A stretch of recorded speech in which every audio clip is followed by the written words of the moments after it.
What happens when hard rock and metal bands take classic songs and crank them up to 11? Sometimes they create legendary covers, but other times they spark outrage from the very artists who wrote the originals. In today's video, we're going to look at the times that hard rock and heavy metal acts reimagined iconic tracks only to be slammed, possibly sued, and downright disowned by the original creators. Let me know in the comments section if I missed any covers, because I can definitely do a part 2. Before we get started, be sure to hit the bell notification icon and put all notifications on. I hear from a lot of my subscribers that they don't even get notifications when I post my videos. I would greatly appreciate if you guys did that. Our first song was written by Seals and Crofts in 1972, a soft rock anthem called Summer Breeze. It was the title track off their 4th studio album and was released as the album's lead single in August of '72. Summer breeze makes me feel fine. The song reached number 6 on the US Billboard Hot 100 chart, and the song also became a hit for the Isley Brothers, who covered it 2 years later. It reached number 60 on the pop charts and number 10 on the R&B chart, and even was a hit across the pond, peaking at number 16 on the UK singles chart. Summer breeze makes me feel fine. But years later, Typo Negative released a cover of the song in August of '93 on their Bloody Kisses album, altering their version to match their gothic metal style. Their version was originally going to be called Summer Girl, featuring new lyrics written by frontman Peter Steele. But Seals and Crofts needed to give permission. After Seals and Crofts found the lyrical content distasteful, the original lyrics were sung instead.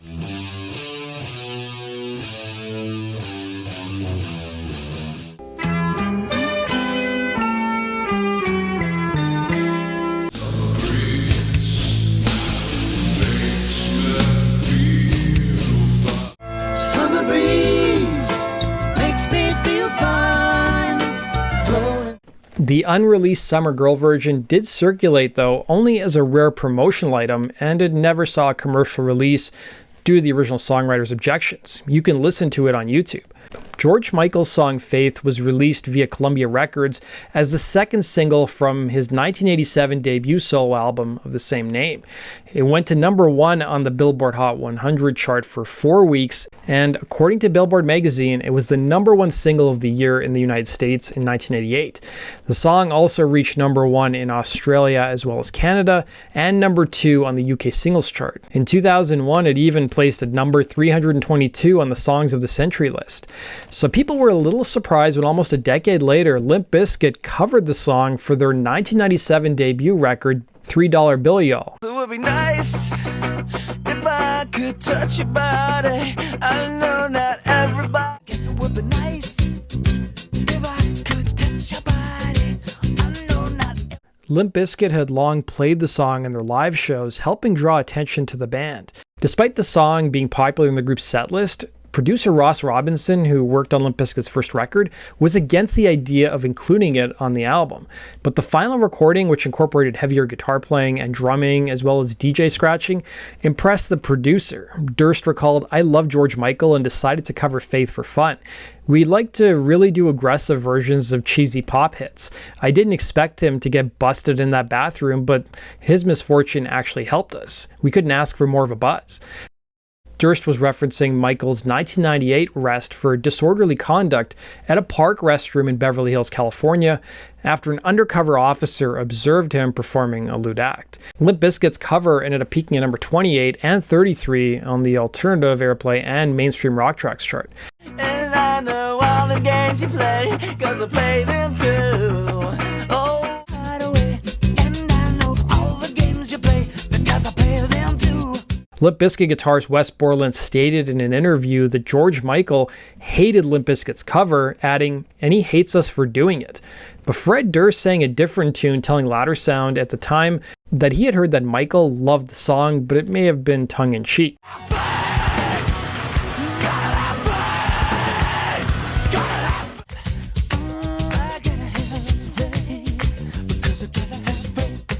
These Boots Are Made for Walkin' is a hit song that was written by Lee Hazelwood and made famous by American singer Nancy Sinatra. It charted in January of 1968 and ended up reaching number 1 in the United States on the Hot 100 chart, as well as on the UK singles chart.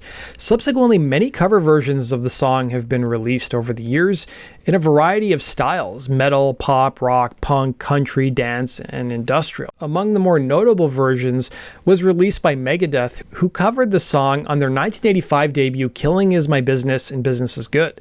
Some age for walking, and that's just what they'll do. The song was also included on their 2002 re-release. Their version, titled These Boots, featured altered lyrics and was really more of a parody than an actual cover. When Megadeth started gaining popularity, Lee Hazelwood demanded that the song be omitted due to its being, and I quote, a perversion of the original. In the liner notes of Megadeth's 2002 reissue, frontman Dave Mustaine slammed Hazelwood, making note of how the singer and songwriter received royalties for almost 10 years before he objected to the group's altered version. The song included on the reissue of the group's debut album had many lyrics censored, mostly Mustaine's variations, but other lyrics were also censored for comedic effect. Anarchy in the UK is a song that was written by Sex Pistols. It was released as the band's debut single in November of '76 and was later featured on their album Nevermind the Bollocks, Here's the Sex Pistols. It's been held up as one of the most important songs in rock history and was covered by many artists, including both Motley Crue and Megadeth. Motley Crue covered the song for their 1991 compilation album Decade of Decadence, substituting US analogies and organizations in the lyrics for the UK ones.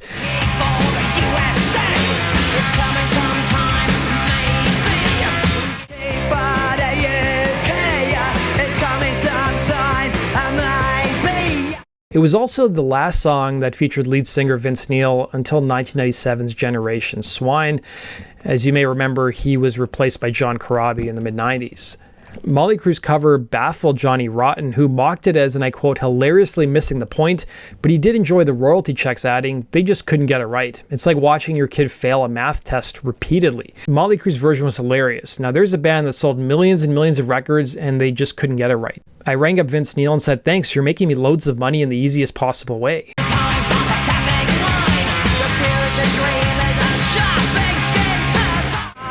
Stop a traffic line.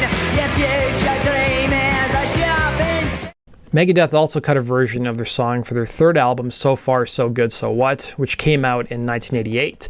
Megadeth frontman Dave Mustaine explained that he could not understand what Johnny Rotten was singing, so he had to make up the parts that he couldn't understand. In addition, the country is changed to USA, though the title is kept unchanged. Sex Pistols guitarist Steve Jones even played on Megadeth's cover, doing the second solo. The group's bassist David Ellefson commented on Johnny Rotten's reaction to the song, stating, and then I remember reading an interview with Johnny Rotten and he was like, yeah, it was a bunch of rubbish. And he totally just dismissed the track, which is like a knife to the heart. You want your heroes to go, yeah, right on, big enough. So it's funny. Anarchy, I think we're probably a little hesitant to play it sometimes in the UK for that very reason. Mustaine even now refuses to play the song live due to the lyrics referring to the Antichrist, and with him being a born-again Christian.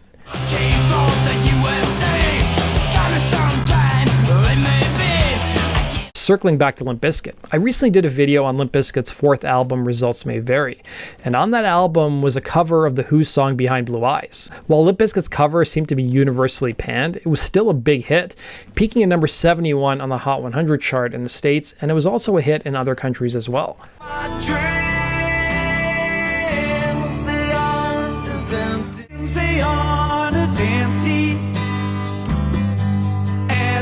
The Who's guitarist Pete Townsend commented on Limp Bizkit's version, being quoted as saying, it was an embarrassing effort and one that discredits a fine song.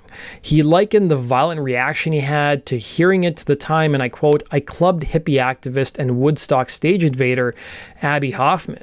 Anthrax covered Joe Jackson's 1979 song Got the Time for their 1990 LP Persistence of Time. But Jackson wasn't a big fan of the cover, as he told Q Magazine in 1991. I think it sounds kind of clumsy compared to the way we did it on the live album. I mean, our version is really smoking. Theirs is actually slower than ours and kind of lumping. The way I felt about it is, thanks for the royalties, guys.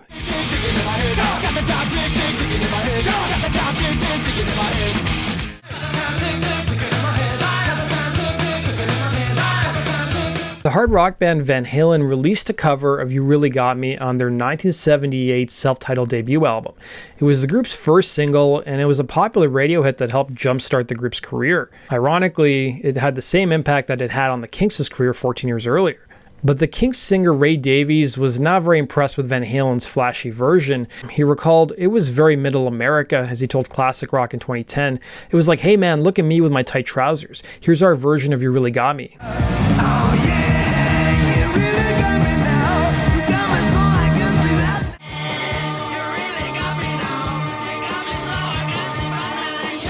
Judas Priest recorded a rendition of Chuck Berry's Johnny B. Good, intended for inclusion on the soundtrack for the 1988 Anthony Michael Hall and Robert Downey Jr. comedy film Johnny B. Good. The song also found its way onto the group's Ram It Down LP and was the album's first single. While Chuck Berry never commented on the cover, many fans of the band have considered it to be a less than stellar performance.